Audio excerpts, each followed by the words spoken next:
하겠습니다. 요한계시록 11장 1절에서 13절까지 저와 여러분이 한 절씩 교독하시겠습니다. 또 내게 지팡이 같은 갈대를 주며 말하기를 일어나서 하나님의 성전과 제단과 그 안에서 경배하는 자들을 측량하되 성전 바깥마당은 측량하지 말고 그냥 두라. 이것은 이방인에게 주었은즉 그들이 거룩한 성을 42달 동안 짓밟으리라. 내가 나의 두 증인에게 권세를 주리니 그들이 굵은 베옷을 입고 1260일을 예언하리라. 그들은 이 땅의 주 앞에 서 있는 두 감람나무와 두 촛대니 만일 누구든지 그들을 해하고자 하면 그들의 입에서 불이 나와서 그들의 원수를 삼켜버릴 것이요 누구든지 그들을 해하고자 하면 반드시 그와 같이 죽임을 당하리라. 그들이 권능을 가지고 하늘을 닫아 그 예언을 하는 날 동안 비가 오지 못하게 하고 또 권능을 가지고 물을 피로 변하게 하고 아무 때든지 원하는 대로 여러 가지 재앙으로 땅을 치리로다. 그들이 그 증언을 마칠 때에 무적행으로부터 올라오는 짐승이 그들과 더불어 전쟁을 일으켜 그들을 이기고 그들을 죽일 터인즉 그들의 시체가 큰 성 길에 있으리니 그 성은 영적으로 하면 소돔이라고도 하고 애굽이라고도 하니 곧 그들의 주께서 십자가에 못 박히신 곳이라. 백성들과 족속과 방언과 나라 중에서 사람들이 그 시체를 사흘반 동안을 보며 무덤에 장사하지 못하게 하리로다. 이 두 선지자가 땅에 사는 자들을 괴롭게 한 고로 땅에 사는 자들이 그들의 죽음을 즐거워하고 기뻐하여 서로 예물을 보내리라 하더라. 3일 반 후에 하나님께로부터 생기가 그들 속에 들어가매 그들이 발로 일어서니 구경하는 자들이 크게 두려워하더라. 하늘로부터 큰 음성이 있어 이리로 올라오라 함을 그들이 듣고 구름을 타고 하늘로 올라가니 그들의 원수들도 구경하더라. 같이 읽습니다. 그때 큰 지진이 나서 성 10분의 1이 무너지고 지진에 죽은 사람이 7천이라. 그 남은 자들이 두려워하여 영광을 하늘의 하나님께 돌리더라. 아멘. 앉으시겠습니다. 말씀 읽어도 무슨 말인지 모르겠죠? 어렵죠, 그죠? 이게 구약의 말씀들이 막 어떤 이렇게 섞여 있어서 그렇고요. 또 하나 이게 기본적으로 묵시 언어라서 그래요. 이게 소위 판타지. 여러분 판타지 영화 우리 가운데 혹시 좋아하는 분 계세요? 좋아하는 분들은 요한계시록을 좀 쉽게 이해합니다. 판타지 영화를 좋아하는 사람들이 요한계시록을 조금 쉽게 이해해요. 판타지 영화가 뭐냐? 지옥이 뭐죠? 우리 반지의 제왕 그런 거예요. 반지의 제왕. 또 나니아 연대기. 특히 나니아 연대기는 이 요한계시록을 바탕으로 쓰여진 거거든요. 그러니까 나니아 연대기 영화를 이렇게 막 몇 편까지 있다더라고요. 7편까지 있나요? 지금 영화로는 4편까지 나온 것 같아요. 영화로는 4편까지 나왔는데 책으로는 아마 7권인가 그 이상까지 나왔을 거예요. 책으로는. 근데 어쨌든 기니까 다 못 보더라도 1편만이라도 우리가 흔히 영화관에서 상영을 했었거든요. 1편만이라도 이렇게 보면 훨씬 더 요한계시록을 좀 쉽게 이해할 수 있습니다. 어쨌든 이게 판타지라고 하는 것은 성경의 언어로 얘기하면 묵시 언어거든요. 묵시 언어. 그림 언어. 묵시라는 말이 그림을 보여준다는 뜻이에요. 묵시라는 말이 보여준다. 그래서 그림으로 이렇게 보여주듯이 그렇게 쓰여졌기 때문에 처음에는 어렵죠. 그러나 그 그림이 뭘 의미하는지, 뭘 상징하는지를 알게 되면 나중에는 쉬워져요. 오히려 다른 성경보다도 훨씬 쉬워지는데 어쨌든 그 인내심을 갖고 한번 이 요한계시록을 이번에 꼭 내가 요한계시록을 잘 한번 알아봐야 되겠다. 정말 제대로 이해를 해야 되겠다. 그래서 그 목표를 갖고 요한계시록 말씀을 반복해서 읽으셔야 돼요. 반복해서 읽으시고 그 다음에 설교를 들어보시기 바랍니다. 자, 요한계시록의 구조가 어떻게 된다고 그랬죠? 요한계시록 구조. 네. 지겹도록 제가 반복을 하죠. 왜냐하면 이게 가장 중요하니까. 본 것, 지금 있는 일, 장차 될 일, 이걸 기록하고 있다고 하는 거죠. 그래서 특히 중요한 힌트가 뭐냐면은 그 말씀이 떨어질 때마다 뭔가 예수님께서 직접 말씀하시거나 사도 요한한테 또는 예수님 대신에 예수님이 보낸 천사를 통해서 이렇게 뭔가 해줄게, 뭘 보여줄게 이렇게 말씀하시면 그 음성이 떨어지면 성령이 움직이기 시작하는 거죠. 성령이 사도 요한을 쫙 안으시고 품에 안으시고 이렇게 데리고 다니시면서 보여주시는 거예요. 그래서 내가 성령에 감동되어란 말은 그런 뜻이에요. 내가 성령 안에서 성령께서 나를 품에 안으시고 이 힌트가 중요하다고 하는 거죠. 그래서 그 전체 구조가 그 다음에 이렇게 돼 있다고 그랬죠. 항상 본 것 1장이 본 거예요. 그 다음에 2장에서 3장이 지금 있는 모습, 그 다음에 4장부터 이제 나머지가 앞으로 일어날 일. 근데 이 앞으로 일어날 일을 이렇게 좀 세 번에 나눠서 또 말씀을 전하고 있다고 하는 것입니다. 4장에서 16장까지는 이 전체를 보여주는 거예요. 우선 전체 앞으로 일어날 일 전체 보여주는 거. 그게 바로 세상은 심판받고 우리 예수 믿는 사람들은 온전한 구원으로 인도한다고 하는 거. 그래서 심판과 구원, 그게 4장에서 16장까지예요. 그 다음에 그 이미 일어난 일인데 이제 좀 더 중요한 부분을 부각시켜서 다시 한번 말씀해 주는 거, 다시 한번 보여주는 것 자세하게. 그게 17장부터 21장 8절까지라고 하는 거죠. 이미 일어난 일이에요. 바빌론이 멸망하고 바빌론 대신에 새 예루살렘 성으로 대치가 되는 거죠. 그래서 바빌론은 세상을 말하는 거고요. 세상은 멸망하고 새 예루살렘 성은 우리 예수 믿는 사람들을 말하는 거죠. 그 다음에 그러고 나서 또 이 중에서도 또 가장 중요한 부분이 새 예루살렘 성이잖아요. 우리 예수 믿는 사람들이 온전한 구원에 이르게 됐을 때 어떤 모습으로 살아갈까? 소위 천국의 모습이죠. 그거를 마지막 자세히 보여주는 거. 이게 이제 마지막 부분인 거죠. 21장 9절에서 22장 5절까지 이런 식으로 전개된다고 하는 것입니다. 근데 전체 먼저 여기서 보여줄 때 이 세상의 심판과 의인들 구원의 모습을 보여줄 때 이렇게 3단계로 이루어진다고 하는 거죠. 7인 심판, 7 나팔 심판, 7 대접 심판 이런 식으로 전개가 된다고 하는 것입니다. 그러면서 중간중간 구원받은 사람들을 보여줘요. 이게 삽입된 형식으로 구원받은 사람들을 이렇게 보여줘요. 7장이 나오고 그 다음에 10장에서 11장이 이렇게 나오고 나중에 12장에서 또 14장까지는 또 별도예요. 이렇게 어쨌든 삽입으로 돼 있다고 하는 것입니다. 그래서 이런 맥락에서 한 말씀 보세요. 벌써 한 3주, 4주 지났으니까 4주 전이죠. 또 까마득하실 텐데 자, 9장 우리가 8장 9장을 지난번에 했었어요. 근데 9장 끝에 8장 9장은 7 나팔 심판이죠. 7 나팔 심판 중에서 6번째 나팔 심판이 이루어져요. 6번째까지. 근데 사람들 그 나팔 심판이라고 하는 것은 하나님의 회개를 촉구하는 거예요. 세상을 어떻게든지 구원하시기 위해서 세상으로 하여금 빨리 회개하고 하나님께 돌아와라 라고 하는 회개를 촉구하는 어떤 그런 메시지인데 그거를 알아듣지 못하고 회개하지 않는 사람들이 있다고 하는 거죠. 그래서 9장이 그렇게 끝났잖아요. 9장 20절 보세요. 9장 20절, 21절 보면은 이 세상에 죽지 않고 남은 사람들. 그러니까는 그 6번째 나팔 심판까지 이루어짐으로써 뭔가 세상의 환경은 3분의 1까지 악화되고 지금 우리가 굉장히 힘들잖아요. 환경 자꾸 뭔가 이렇게 악화되는 장면이 악화되는 것처럼 느껴지죠. 그죠?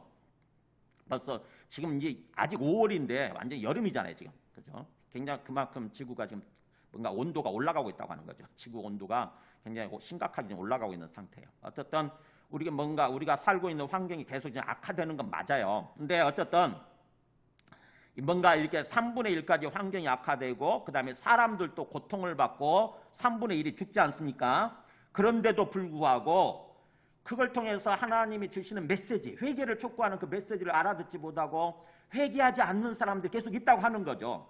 그 20절 나오잖아요. 이 세상에 죽지 않고 남은 사람들, 나머지 사람들이죠. 남은 사람들은 손으로 행한 일을 회개하지 않냐고. 회개하기는커녕 오히려 귀신과 우상에게 절하는 장면으로 나오죠. 그리고 또 21절에 보면은 또 그 살인과 복술과 음행과 도둑질을 회개하지 아니하더라.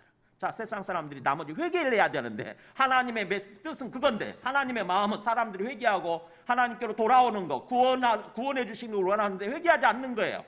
이제 뭐예요? 마지막 심판 하나만 남겨두고 있잖아요. 이제 그죠? 6번째 나팔까지 불었으니까 이제 7번째 나팔 심판 하나만 남아있는 거예요. 마지막. 그러면 뭐예요? 그대로 심판을 때릴 것인가? 다 멸망시킬 것인가? 아니면 어떻게 할 것인가? 주님의 고민이 느껴지세요? 주님의 그 안타까운 마음, 하나님의 안타까운 마음. 그게 나타난 게 이 10장, 11장이에요. 11장 나중에 7번째 나팔 심판이 언제 이루어지냐면 11장 15절에 나오죠. 그죠?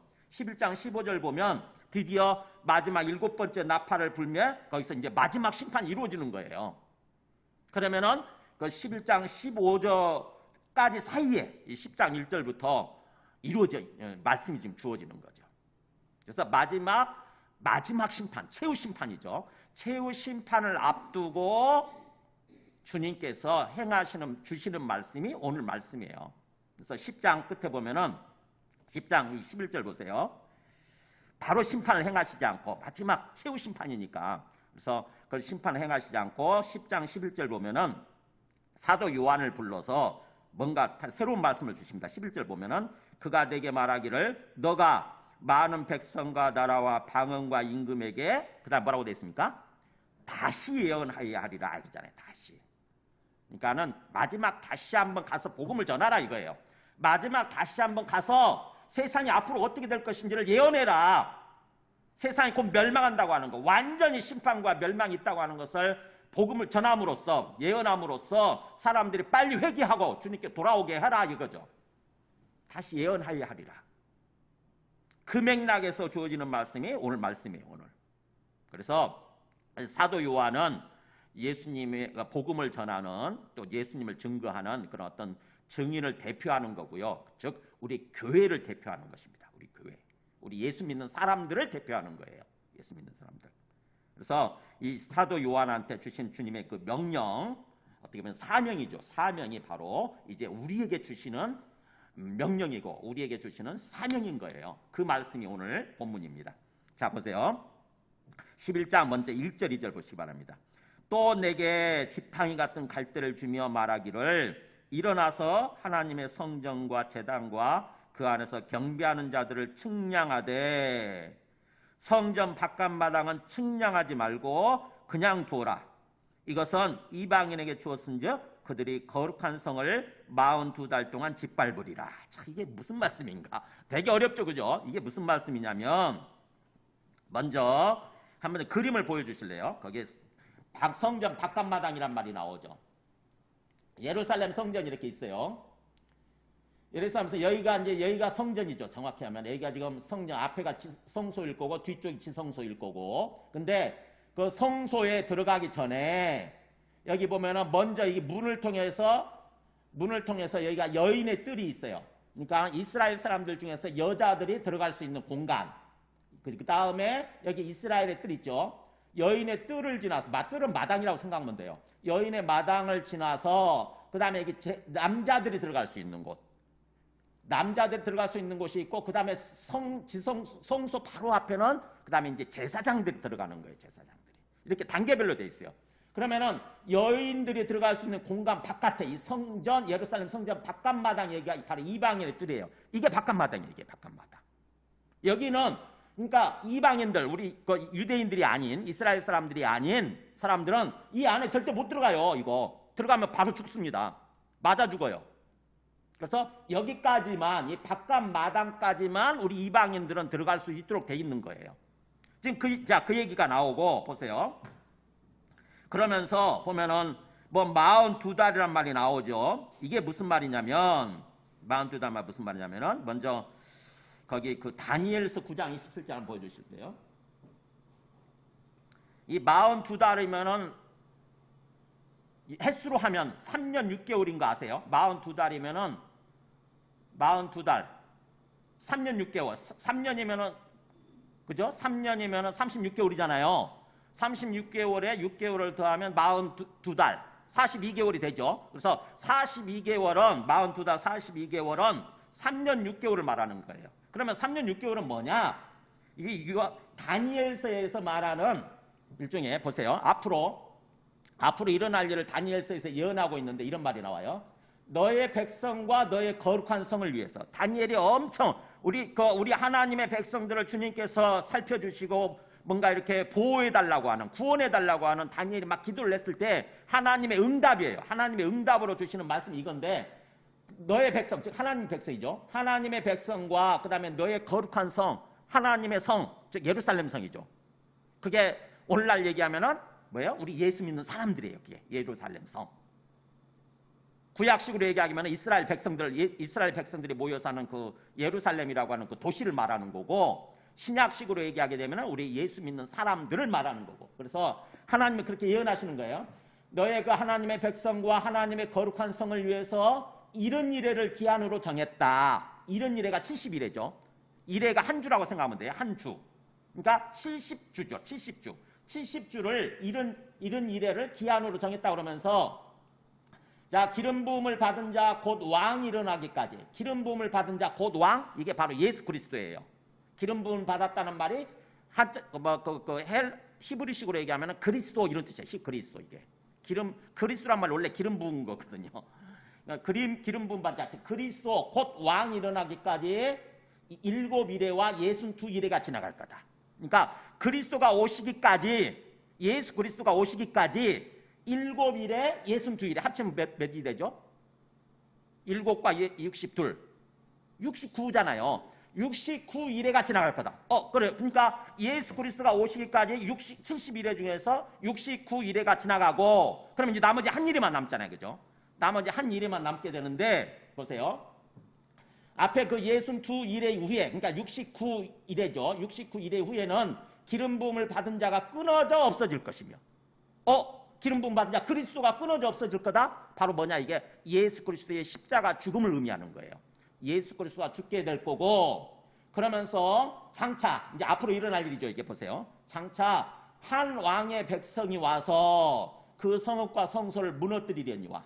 그러니까 이게 누군지는 모르죠, 그죠? 근데 어쨌든 한 나라의 왕에 속해 있는 그 백성들, 그 나라가 와서, 그 사람들이 와서 하나님이 계시는 그 예루살렘 성읍, 그 다음에 예루살렘 성소를 무너뜨리려니와. 무너뜨리게 될 거다. 그러면서 그러나 그의 마지막은, 그 장차 한 왕의 백성과 그 마지막은 홍수에 휩쓸림 같을 것이며, 하나님의 심판을 받아서 그렇게 완전히 멸망하게 될 거라고 하는 거죠. 그러면서 보세요. 그 다음에 또 끝까지 전쟁이 있으리니 황폐할 것이 작정되느니라. 그러니까 마지막 판에 가서 또 큰 전쟁이 있을 거라고 하는 거죠. 마지막 전쟁이 있을 거다. 그리고 완전히 그것들이 황폐될 거다. 그게 하나님의 작정, 예정되어 있다고 하는 거죠. 이렇게. 그러면서 그가 장차 많은 사람, 그가 누구겠어요? 아까? 장차 한 왕이에요. 이게. 장차 한 왕. 그러니까 이게 장차 한 왕이 누군지는 계속 생각해 보세요. 누굴까 이게. 근데 장차 그 한 왕, 그가 와서 많은 사람들과 더불어서 한 일해 동안의 언약을 굳게 맺고, 한 일해 동안이에요. 이제 한 일에만 남았는데 그 한 일해 동안의 언약을 굳게 맺을 거고, 그래서 자기가 왕이 되고 그 사람들을 자기 백성 삼는 거죠. 그렇게 한 일해 동안 언약을 굳게 맺고, 그가 그 일의 절반에, 이렇게요. 한 일회 중에서 절반에, 그러니까 뭐예요? 전반기, 후반기로 나누는 거예요. 한 일회면 7년으로 잡고, 한 일을 7년으로 보면은 7년에 3년 6개월 전반기가 있고, 또 후에 3년 6개월 후반기가 있잖아요. 그러면은 이 절반은 후반기를 말하는 거예요. 마지막 이게 바로 한 일의 후반기, 대환란 시기에 이게. 그 일의 절반에 어떤 일이 벌어지느냐? 제사와 예물을 금지할 것이며, 하나님께 드리는 제사 예물, 즉 예배를 못 드리게 만들 거라고 하는 거죠. 예배를 못 드리게 할 것이며, 또 포악하여 가증한 것이 날개를 의지하여 설 것이며. 그러니까는 가증, 하나님이 극도로 싫어하시는 우상이죠, 우상. 하나님이 극도로 싫어하시는 우상이 날개를 단 것처럼 하나님이 계시는 곳에 서는 거예요. 그러니까 하나님이 계셔야 될 자리에 우상을 세우게 되는 거죠. 그러면서 이미 정한 종말까지, 마지막 종말이죠. 이미 하나님께서 정하신 마지막 그 끝날까지 진노가, 하나님의 진노가 그렇게 황폐하게 하는 자에게, 즉 하나님의 성소, 하나님의 성을 황폐하게 하는 자에게 쏟아지리라. 이렇게 예언이 되어 있어요, 다니엘서에. 그러면 뭐냐? 이게 어떤 일을 놓고, 앞으로 어떤 일을 놓고 얘기하는 거냐? 그래서 이게 보면은 중간기 때, 그러니까 예루살렘, 이스라엘이 멸망하고 구약과 신약 사이 중간기 있죠. 구약과 신약 사이 중간기 때 뭐 어떤 일이 있었냐면은 소위 셀류쿠스 왕조라고, 그러니까는 헬라 제국이죠. 알렉산더 제국에 멸망한 다음에 알렉산더 대왕이 죽은 다음에 그 나라가 4개로 쪼개져요. 근데 그 4개로 쪼개진 것 중에서 셀루쿠스 나라가 있어요. 셀루쿠스, 우리 오늘날 시리아 쪽이죠. 시리아 쪽 그 나라 중에서 소위 안티오쿠스 4세 에피파네스, 이름도 되게 어렵죠. 엄청 길어요. 안티오쿠스 4세 에피파네스. 에피파네스는 지가 붙인 거야. 신의 현현이다, 하나님이 나타난 거다라고 자기가 스스로 붙인 거예요. 그렇게. 근데 그러니까 아주 교만한 거죠. 자기가 하나님이래, 자기가 하나님. 그러면서 이스라엘 그 사람이 왔어요. 예루살렘 이스라엘 이거를 완전히 멸망시키고, 그 다음에 예루살렘 성전에다가 뭔가 돼지피를 가지고 뭔가 어떤 제사 지내고 우상을 섬기고 막 그랬어요.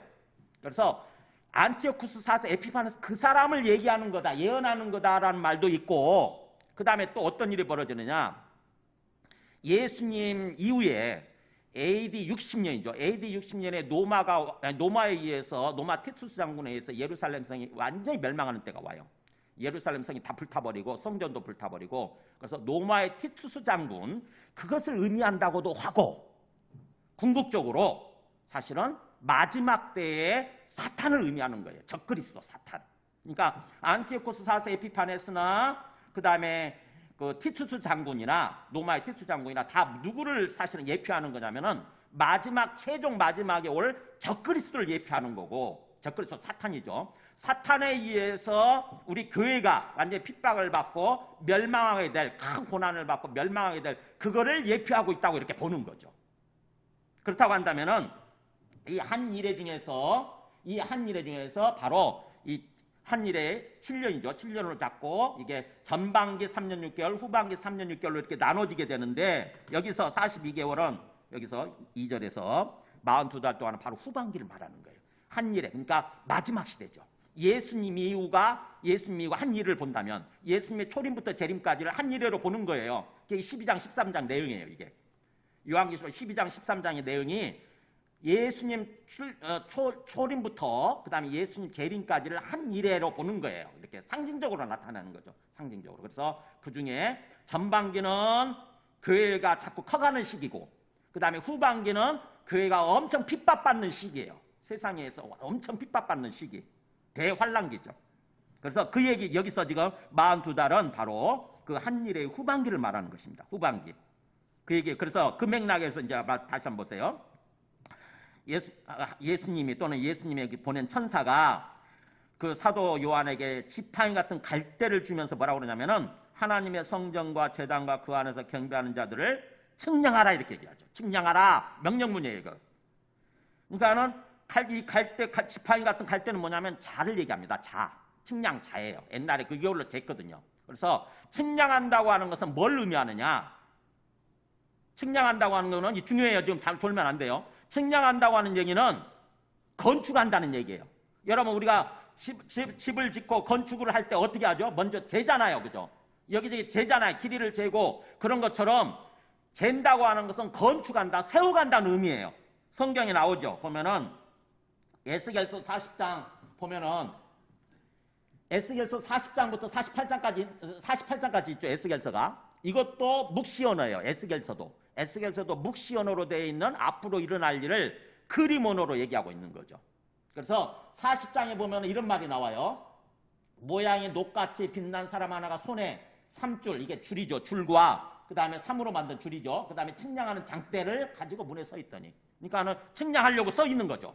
그래가지고는 이때부터 뭐가 세워지냐면은 예루살렘 성전이 다시 건축이 되어지고, 그 다음에 예루살렘 성이 다시 회복이 되어지는 그 내용이 바로 에스겔서 40장부터 48장까지예요. 그러면은 실제 이스라엘 사람들이 믿고 있는 것처럼 제3성전이 세워진다는 얘기냐? 그건 아니에요. 하나님의 영적으로 의미하는 거죠. 하나님의 영적인 성전, 영적인 교회, 영적인 성이 세워진다는 얘기예요. 그게 요한계시록인 거예요. 사실 요한계시록이에요.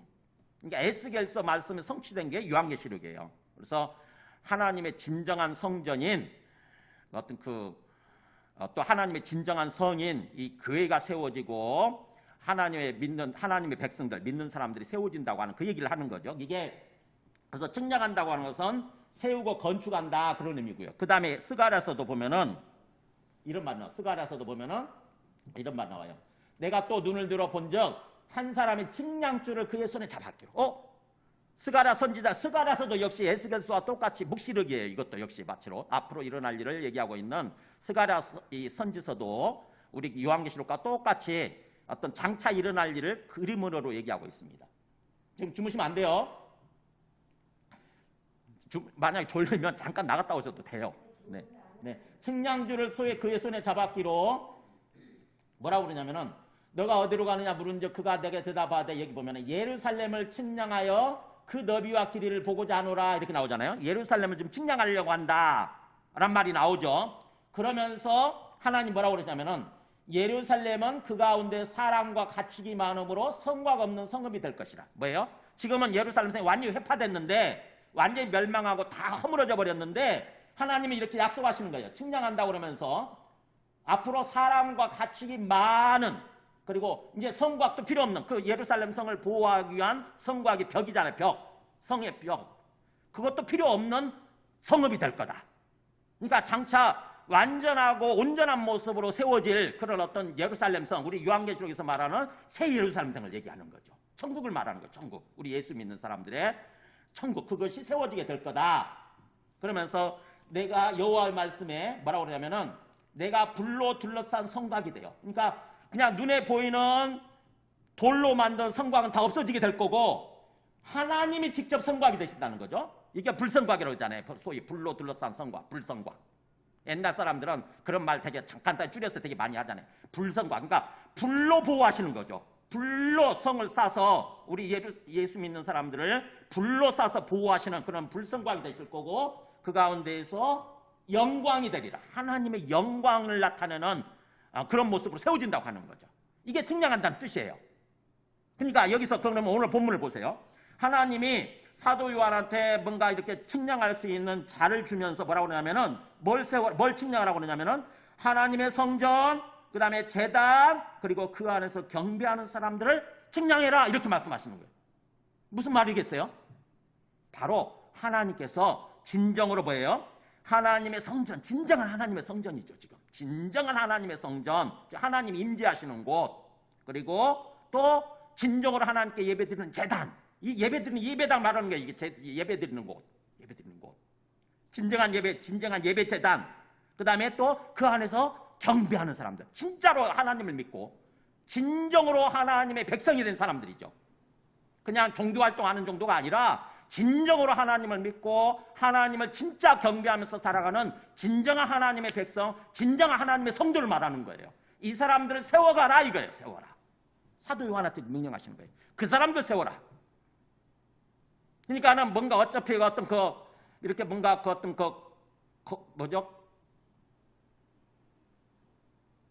알곡과 가라지 또는 알곡과 뭐라고 그러죠? 쭉정이, 이런 것들은 계속 떨어지게 돼 있고 가짜로 예수 믿는 사람들은 떨어지게 돼 있고 진짜로 예수 믿는 사람들은 하나님께서 세워가신다고 하는 얘기예요. 그게 측량한다는 뜻입니다.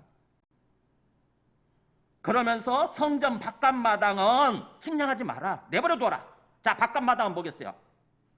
바로 우리 진정으로 예수 믿는 사람들의 어떤 외적인 측면, 즉 다시 말하면 그애가 외적으로 뭐예요? 공격을 받을 거라고 하는 거예요. 그애가 외적으로 고난을 받고 핍박을 받고 고난을 당하게 될 거다. 이것은 이방인에게 주었은즉 그들이 거룩한 성을, 즉 이방인들이 거룩한 성을 42달 동안, 앞으로 후반기죠. 한일의 후반기 동안 계속 짓밟게 될 것이다. 짓밟으리라. 하나님이 그렇게 허락하신 거예요.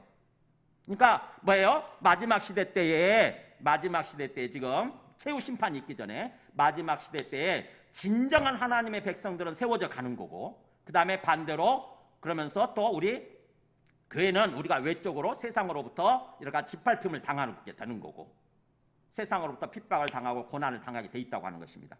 그런 가운데 보세요. 그런 가운데 이제 3절부터 6절까지 보면은 우리가 교회가 마지막 시대 때 어떤 삶을 살아가야 되느냐, 3절에서 6절까지예요.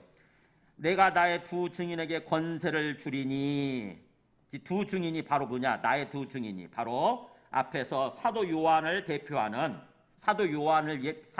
예표하는 바로 교회를 의미하는 거죠. 교회. 이 두 증인은 교회예요. 내가 나의 두 증인에게 권세를 주리니 그들이 굵은 베옷을 입고 1260일을 예언하리라. 1260일, 이게 바로 42개월인 거죠. 아까 30 곱하기 42 곱해보세요. 한 달을 30일로 잡고 42개월을 곱하면 1260일이 나옵니다. 그래서 결국 한 일의 절반을 말하는 거예요. 한 일의 절반, 7년의 절반, 3년 6개월. 그러니까 예수님의 증인 역할을 하는 그 두 증인에게 권세를 줄 거고, 그러면 그들이 굵은 베옷을 입고, 굵은 베옷 언제 입죠? 베옷 언제 입죠? 베옷? 사람 죽었을 때요.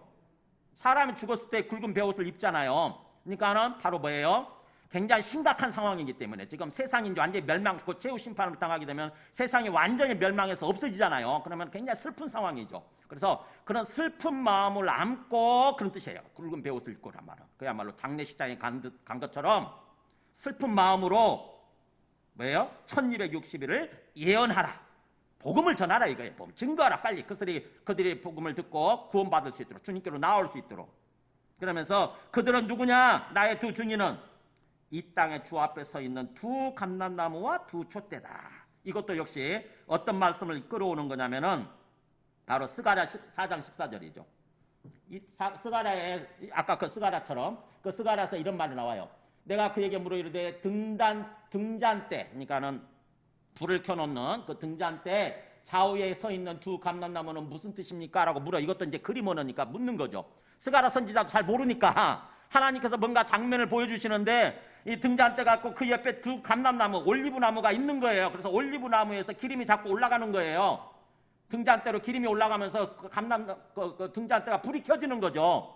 그걸 이게 뭘까라고 궁금해가지고 이걸 보여주는 천사한테 물어요. 저 두 감람나무 양쪽에 서 있는 두 감람나무, 저 올리브나무는 뭐예요? 지금 기름을 공급하고 있는 저 올리브나무는 뭐예요? 그랬더니 이렇게 답해 주시는 거죠.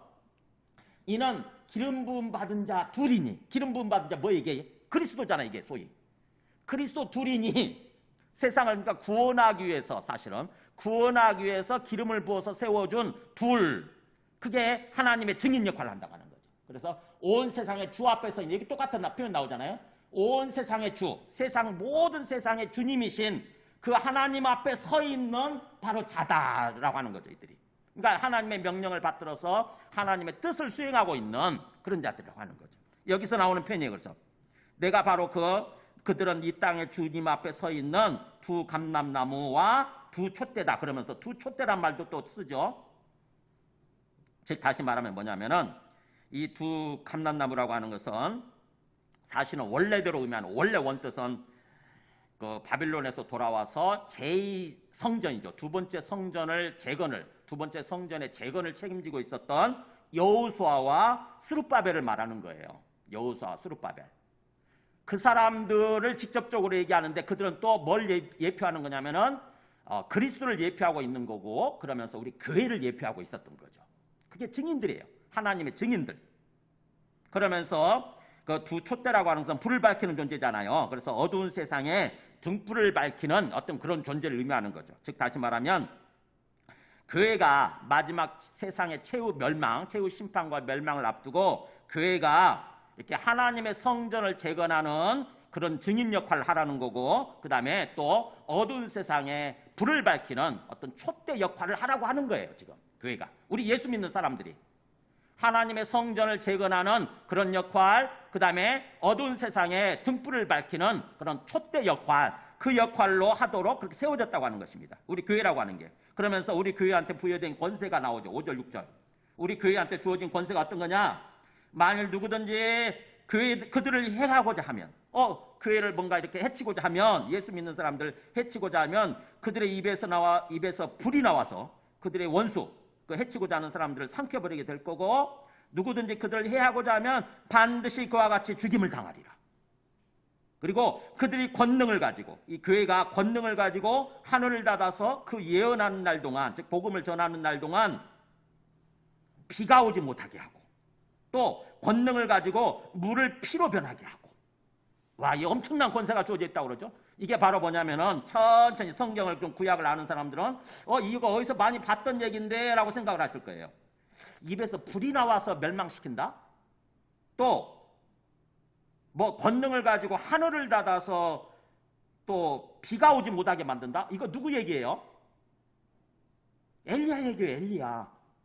엘리야 북이스라엘의 엘리야가 하나님의 선지자로서 북이스라엘에서 사역을 하는 동안, 그러니까 복음을 전하는 거죠. 복음을 전하는 동안에 엘리야를 죽이려고 그랬어요. 아하시아 왕이나 그 세상의 왕들이 엘리야를 죽이려고 그러니까 엘리야가 뭐라고 그러냐면은, 제가 일부러 그까지 보면 말씀이 좀 길어질 것 같아서 준비를 안 했어요.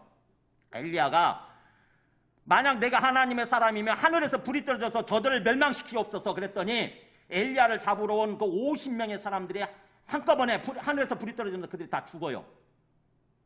그 얘기를 하는 거예요. 그 얘기. 그래서 엘리야에게 그렇게 주어진 권세처럼 우리들한테도 엄청난 권능이 주어져 있다고 하는 거죠. 그리고 엘리야가 또 3년 6개월 동안 앞으로 비가 오지 않을 거다 그랬더니 3년 6개월 동안 비가 오지 않았어요. 하나님께서 그렇게 또 엘리야의 말을 들어서 그렇게 엘리야의 말대로, 예언한 대로 역사하신 거죠. 그 엘리야처럼 우리들한테 엄청난 권세가 주어져 있다고 하는 그런 얘기입니다. 그래서 그들을 해하고자 하면 반드시, 반드시란 말이 굉장히 중요해요. 반드시 그와 같이 그렇게 엄청난 죽임을 당하게 될 거다. 그만큼 하나님의 두 증인, 예수님의 두 증인, 그애한테 부여된 권능이 엄청나다라고 하는 거죠. 그리고 또 끝에 보면은 또 권능을 가지고 물을 피로 변하게 만들었다. 이것도 어디서 많이 본 얘기죠. 물을 피로 바꿨다? 누구 얘기냐면 모세 얘기거든. 모세가 출애굽을 할 때, 애굽에서 재앙을 베풀 때에 첫 번째 재앙이 이거였죠. 물을 피로 변하게 만들었어요. 그리고 나머지 또 9가지 재앙이 있잖아요. 그러니까 한마디로 얘기하면은 모세와 엘리야에게 권능을 주신 것처럼 우리 예수 믿는 또 주님의 증인 역할을 하는 그에게 그런 권능이 주어져 있다고 하는 것입니다. 우리 예수 믿는 사람들한테 엄청난 권능이 주어져 있어요. 근데 우리는 뭐예요? 그거 권능을 사실은 쓸 줄도 모르죠. 권능이 주어져 있다는 사실도 몰라요. 세상 앞에서 벌벌 떨면서 쩔쩔매면서 살아가잖아요. 세상이 우리를 뭔가 핍박하고 죽이겠다고 위협하면은 그러냐고 그러면서 이제 입을 꾹 닫고 말도 못하죠. 복음도 말 못해요. 예수님도 말 못해요. 지금 계속 그러고 있습니다. 계속 그게 더 깊어지는 거죠. 계속 복음을 전하기 두려워하는 그런 모습으로 이제 살아가게 되는 거죠. 권능을 모르니까. 마태복음 16장에 보면은 예수님이 우리 교회를 세우시면서 이런 권능을 부여하셨다고 얘기를 해요. 보세요. 마태복음 16장에 보면은 내가 이 반석 위에 내 교회를 세우리니, 뭐라고 됩니까? 음부의 권세가 이기지 못하리라. 이 음부의 권세가 뭐예요? 어둠의 권세, 사탄의 권세. 사탄의 권세가 절대로 교회를 이기지 못하리라. 우리 예수 믿는 사람들 이기지 못한대요.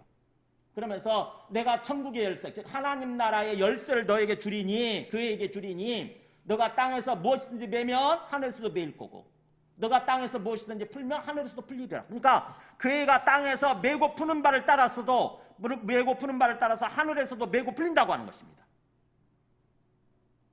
교회라고 하는 것은 우리 예수 믿는 사람들이에요. 예수 믿는 사람, 여기서 이 땅에서 매고 푸는 바를 따라서 하나님이 그대로 그 기도를 들으셔서, 주님이 그대로 들어주셔서 하늘에서 그대로 매고 풀리게 해주신다는 거예요. 엄청난 권세, 엄청난 권능이 우리 교회한테는 지금 우리 예수 믿는 사람들한테 주어져 있는 거죠. 복음을 전하려고 할 때 우리는 이 땅에서 삶을 사는 동안에 예수님 증거하는 삶을 사는 거거든요. 사실은요. 예수님의 증인으로서 삶을 사는 것입니다. 이 땅의 삶을 사는 것은 우리의 삶의 정체성이라고 하는 게 예수님의 증인이에요. 가서 전도지 안 돌려도 우리의 삶 자체가, 우리의 보여지는 모습 자체가 예수님의 증인이에요. 우리 주변에 예수 믿지 않는 사람들은 우리를 보고 주님을 알게 돼요. 우리의 살아가는 모습을 보고 주님을 알게 된다고. 그러니까 우리의 삶 자체, 우리의 인격, 우리의 말, 우리의 행동 하나하나가 주님의 증인이에요. 우리가 그것을 항상 기억하고 이 땅에서 삶을 살아야 되는 거죠. 특히 우리가 그런 삶을 살 때 우리한테 주어진 이 엄청난 권능, 엄청난 권세를 우리 항상 마음속에 기억하고 있어야 돼요.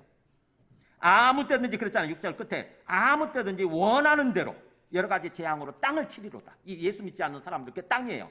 예수 믿지 않는 세상 사람들, 그들이 나를 공격하려고 그러네, 나를 해치려고 그러네. 뭐예요? 우리가 기도할 수 있죠. 하나님이 나타나셔서 하나님이 역사해 주시옵소서. 그러면 놀라운 역사 일어나는 거예요. 모세와 엘리야가 그랬던 것처럼. 자, 그리고 나서 이제 마지막 보세요. 7절에서 12절 보면은 이제 그렇게 해서 우리의 증언, 예수님의 증인으로서의 그 삶이 끝날 때 어떤 일이 벌어지나, 마지막 그야말로 예수님 재림하실 때죠. 끝날 때쯤에 예수님이 재림하실 때예요. 그들이 그 증언을 마칠 때에 그러잖아요. 무정역으로부터 올라오는 짐승이 그들과 더불어 전쟁을 일으켜 그들을 이기고 그들을 죽일 터인지. 무정역으로부터 뭐가 올라오냐? 뭔가 짐승이 올라온다. 이게 누구냐? 무정역에 갇혀 있는 짐승 누구냐? 바로 사탄이에요. 사탄 마귀가 올라와서 전쟁을 일으킨다고 하는 것입니다. 우리 예수 믿는 사람들 교회를 상대로 해서 전쟁, 마지막 전쟁이에요. 이게 마지막 전쟁을 일으켜서, 그리고 또 우리가 잠시 동안 죽어요. 사실은 지게 됩니다. 이 전쟁에서 우리가 져요. 일시적으로 그들을 이기고 그들을 죽일 텐데, 우리가 이제 예수 믿는 사람들이 많이 죽게 되는 거죠. 순교당하게 될 거고, 그리고 그들의 시체가, 우리 예수 믿는 사람들의 시체가 큰 성 길에 있을 거다. 큰 성, 이게 성이 어떤 성이냐? 바로 바빌론 성을 말하는, 세상을 말하는 거예요. 바빌론 성, 세상. 즉 그 성은 영적으로 해석해 주잖아요. 사람들이 오해할까 봐. 뭐라고 됐습니까? 영적으로 해석하면, 영적으로 하면 뭐라고 됩니까? 그게 소돔이고, 멸망한 소돔이죠. 아시죠? 멸망당한 소돔성, 창세기 나오잖아요. 그리고 또 애굽도 여기 세상을 대표하는 거죠. 하나님을 대적하는 세력. 그래서 영적으로 하면 소돔이라고도 하고 애굽이라고도 하니 곧하고 설명해 주잖아요. 또 그들의 주께서 십자가에 못 박히신 거, 예수님이 십자가에서 못 박히신 곳이 어디예요? 바로 이게 세상이에요. 세상. 예수 믿지 않는 사람들에 의해서, 하나님을 모르는 사람들에 의해서 예수님이 죽으신 거죠. 그 얘기를 히브리서에서 그렇게 설명을 하고 있어요. 보세요. 히브리서 3장 12절 보면은 보세요. 예수도 자기 피로써 백성을 거룩하게 하려고, 여기 나오잖아요. 성문 밖에서, 예루살렘 성문 밖에서 고난을 받으셨느니라. 이 예루살렘 성문 밖, 즉 세상이에요. 세상. 그렇기 때문에 그런즉 우리도 그의 치욕을 짊어지고, 우리도 예수님의 제자로서 예수님의 뒤를 따라서 살아야 되잖아요. 그래서 우리도 예수님이 받으셨던 그 치욕을, 세상으로부터 받는 모든 모독과 어떤 고난과 핍박 이런 걸 다 짊어지고, 그렇죠.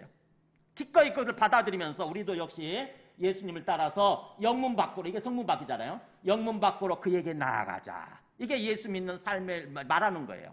그러니까 예수님께서 주께서 십자가에 못 박히신 것을 뭘 말하는 거냐? 세상을 말하는 거죠. 요한계시록식으로 하면 이게 땅인 거고 세상인 거고, 그 다음에 바빌론성을 말하는 거죠. 바빌론성. 거기서 그렇게 교회가 죽게 되고, 전쟁에 죽게 되고, 시체가 거기에 널려 있게 된다고 하는 거죠. 그걸 보면서 세상 사람들은 좋아해요. 그게 9절 10절이죠. 백성들과 족속과 방언과 나라, 이게 온 세상 사람들이에요. 그들이 그 시체, 교회가 뭔가 허물어지고 교회가 망하고, 그 다음에 죽은 사람들을 보면서 그 시체를 사흘 반 동안을 보면서 무덤에 장사 못하게 하려다. 죽었는데 장사도 못하게 만들어요. 그것도 사흘 반 동안이라. 예수님은 사흘 동안이었지만 우리 예수 믿는 사람들은 사흘 반이에요. 사흘 반. 예수님보다 조금 더 모독을 받게 되고 치욕을 당하게 될 거라고 하는 거예요. 그러면서 이 두 선지자가, 우리 그 두 증인이죠. 즉 우리 교회예요. 예수 믿는 사람들이 땅에 사는 자들을 괴롭게 한 거로. 예수 믿지 않는 사람들을, 그들을 예수 믿으라고, 그들 죄가 잘못이라고 자꾸 죄에 대해서 비판하고, 그러니까 그들이 싫죠. 그죠? 우리 요즘 동성애 반대하고 막 그러니까 그 동성애 하는 사람들은 되게 싫어해요. 교회를요. 동성애자들은 교회를 되게 싫어합니다. 지금 뭔가 동성애를 인정하는 그런 어떤 그 차별금지법, 그거를 지금 통과시키려고 그러는데 교회가 나서서 막고 있잖아요. 그러다 보니까 그 동성애자들이나 이런 사람들은, 또 예수 믿지 않는 세상 사람들은 교회를 되게 싫어해요, 지금. 근데 그렇게 이 두 선지자가 땅에 사는 자들을 괴롭게 한 거로, 땅에 사는 자들이 교회가 멸망을 보면서 되게 좋아하겠죠. 그들의 죽음을 즐거워하고 기뻐하면서 서로 선물도 막 보내고 그런다고 하는 거죠. 와, 드디어 교회가 망했다. 드디어 교회가 없어졌다. 아이고 지긋지긋한데 정말 교회가 없어지면 시원하다. 그러면서 좋아하는 거예요.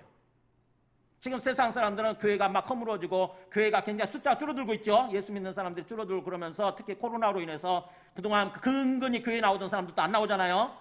그걸 보면서 세상 사람들은 되게 즐거워해요. 지금 되게 기뻐합니다. 근데 그걸로 끝나느냐? 그렇지 않다고 하는 거죠. 11절 보세요. 3일 반 후에 3일 반 후에 하나님께로부터 생기가 갑자기 그들 속에 들어가매. 죽은 사람, 이미 죽은 사람들한테 하나님의 생기가 들어가니까 그들이 발로 딱 일어서는 거예요. 부활하는 거죠. 부활하고 그랬더니 구경하는 자들이 크게 두려워. 뭐야 이거? 다 죽고 멸망하고 끝난 줄 알았는데 부활하는 거예요. 막 무서워하죠. 그러면서 하늘로부터 큰 음성이 있어 보라, 이리로 올라오라 하는 소리가 들리죠. 그래서 그들이 듣고 구름을 타고 하늘로 올라가는 거예요. 즉 다시 말하면 예수 믿는 사람들, 우리 구원받은 교회가 하늘로 승천한다고 하는 것입니다. 예수님처럼, 예수님이 죽었다가 부활하시고 승천하셨잖아요. 그런 것처럼 우리 교회도 죽지만 다시 부활하게 되고 승천하게 된다고 하는 거죠. 그게 우리 교회가 앞으로 걸어갈 모습이에요. 이게 그러니까 마지막 시대 때 어떤 식으로 벌어지느냐, 교회는 이 세상과의 싸움에서, 세상이 엄청난 싸움을, 마지막 전쟁을 일으키는 거죠. 사탄이 무저갱에서 나와서, 그 얘기가 바로 요한계시록 20장 잠깐 가서 보세요. 좀 시간이 많이 지났지만 요한계시록 20장 보면은 거기 2절 보세요. 요한계시록 20장 2절 보면 용을 잡으니 곧 옛뱀이요 마귀요 사탄이라 잡아서 1000년 동안 결박하여 무정에게 던져넣어 잠그고 나오잖아요. 그러니까는 사탄은 주님께서 천사를 통해서 잡아가지고 지금 결박해가지고 무정에게다 집어넣은 상태예요. 그게 1000년 동안 그렇게 되는 거죠. 그리고 나서 그 1000년이 끝난 후에 7절 보세요. 20장 7절 보면 그 1000년이 끝난 후에 사탄이 그 옥에서 놓여 나와서 그러잖아요. 사탄이 그 무저갱에서 나오는 거예요. 아까 그 말씀처럼 무저갱에 나와서 땅의 사방 백성, 즉 자기를 따르는 예수 믿지 않는 사람들이죠. 세상의 모든 사람들 다 모아요. 그래가지고 곡과 마곡을 미혹하고, 소위 곡과 마곡의 전쟁이 벌어지는 게 마지막 전쟁, 이게 아마겟돈 전쟁이에요. 곡과 마곡 마지막 전쟁을 모아 싸움을 붙이니 전쟁이 벌어지는 거죠. 그 수가 마치 바다의 모래처럼 엄청난 숫자라고 하는 거죠. 세상에 예수 믿지 않는 사람들, 그래서 교회를 핍박하고 죽이는 사람들. 그래서 그들이 지면에 널리 퍼져서 성도들이 모여있는 진, 이게 바로 교회죠. 이게 예루살렘 성, 새 예루살렘 성이고 이게 교회예요. 그 성도들의 진과 그 사랑하시는 성, 이게 새 예루살렘 성이잖아요. 그걸 포위함에, 두루메람 포위함에 그냥 공격하는 거죠. 포위하고. 그랬더니 그러니까 막 거기서 죽겠죠. 전쟁에서 우리 많은 사람들이 죽을 거예요. 교회가 많이 죽고 멸망하고 없어지고 그럴 텐데, 근데 갑자기 하늘에서 불이 내려와 그들을 태워버리고 하늘이 그들 심판하는 거죠. 주님께서 그 세상을 심판하시는 거예요. 그리고 그들을 미혹하는 마귀가 불과 유황못에 던져지니, 마지막 마귀도 역시 그렇게 심판받아서 불과 유황못에 던져지니 거기는 그 짐승과 거짓 선지자도 있어 세 세트로 밤낮 괴로움을 받으리라. 이 모습을 얘기하는 거예요. 아까 그 말씀은 이거 마지막 전쟁. 그러니까 사탄이 이게 딱 1000년 기간, 교회가 존재하는, 교회가 복음을 전하는 기간이죠. 소위 그게 여기가 20장에서는 1000년 기간이라고 이렇게 표현하는 거고, 우리 11장 다시 와서요. 11장에서 보면은 바로 이 3일 반 후에, 그러니까는 우리 교회가 죽고 멸망한 3일 반 후에 그렇게 전쟁이 마지막 아니죠. 그러니까 복음 전하는 기간이 끝난 후에 전쟁이 벌어지고, 그 다음에 죽은 다음에 3일 반 후에 하나님께서 생기를 불어넣으셔서 교회를 부활시키시고, 우리 예수 믿는 사람을 부활시키시고 하늘로 승천시키신다고 하는 것입니다. 그래서 마지막 우리 교회는 이런 식으로 전개가 될 거예요. 교회와 세상은 마지막으로. 그러면서 최종적으로 세상이 이제 어떻게 끝나느냐, 교회가 그렇게 하늘로 올라간 후에, 우리 예수 믿는 사람들이 하늘로 올라간 후에 마지막 13절이에요. 세상은 어떤 식으로 끝나느냐, 그때 큰 지진이 나서, 이제 지금 교회는 하늘로 올라가 있고 세상에는, 땅에는 엄청난 지진이 벌어지는 거예요. 큰 지진. 상상할 수 없었던 진도 9나 10 정도가 아니고 나라 자체가 통째 없어지는 정도니까, 섬들이 다 갈아 없어지고 그런 거니까 큰 지진, 엄청난 큰 지진이 세상에 일어나서 성 10분의 1이 무너지고, 이 성이 바빌론 성이죠. 바빌론 성, 즉 세상이에요. 세상 제국, 세상의 10분의 1이 무너지고, 그 다음에 그때 그 지진에, 큰 지진에 죽은 사람은 7천이라. 7,000명이면은 엄청난 숫자를 말하는 거예요. 이게 7자가 충분 숫자거든요. 완전 수거든요. 7 곱하기 10이니까, 7 곱하기 10의 3승이니까 엄청난 숫자가 없어진다고 하는 것입니다. 죽어요, 엄청난 사람들이. 그러나 비율상으로 보면은 10분의 1인 거죠. 성의 10분의 1. 그러니까는 그럼 나머지 10분의 9는 어떻게 돼 있어요? 네, 이 모든 과정을 통해서 성 10분의 9는 깨닫지요. 보면 보세요. 그 남은 자들이 그잖아요. 10분의 9 남은 사람들이 두려워하여 영광을 하늘의 하나님께 돌리더라. 와, 드디어 그들이 하나님께로 돌아오게 되는 거예요. 10분의 9가. 그러니까 세상은 이런 식으로 끝나요. 끝까지 어떤 그런 깨닫지 못하고 회개하지 않는 사람들 그 10분의 1은 결국에는 7,000명이죠. 엄청난 숫자죠. 그 10분의 1은 결국 완전한 어떤 그 심판, 완전한 멸망으로 가지만 나머지는 깨닫고 회개하고 하나님께 영광을 돌리는 모습으로 된다고 하는 것입니다. 이게 바로 전체적으로 그러니까 교회가 어떤 식으로 앞으로 가고 또 세상이 어떤 식으로 진행이 되면서 어떤 끝날 것인가 이게 전체의 그림을 보여주는 거죠, 그죠? 그래서 오늘 말씀의 결론입니다. 이렇게 뭔가 바로 15절부터 이루어지는 어떤 세상의 마지막 최후 심판을 앞두고 하나님께서 우리 세상은 앞으로 어떻게 될 것이며 우리 교회는 어떤 일을 해야 되는가, 어떤 삶을 살아야 되는가, 우리 예수 믿는 사람들은 어떤 삶을 살아야 되는가, 그리고 또 우리한테 어떤 권능이 주어져 있는가. 그래서 교회의 사명과 권능을 얘기하는 거예요.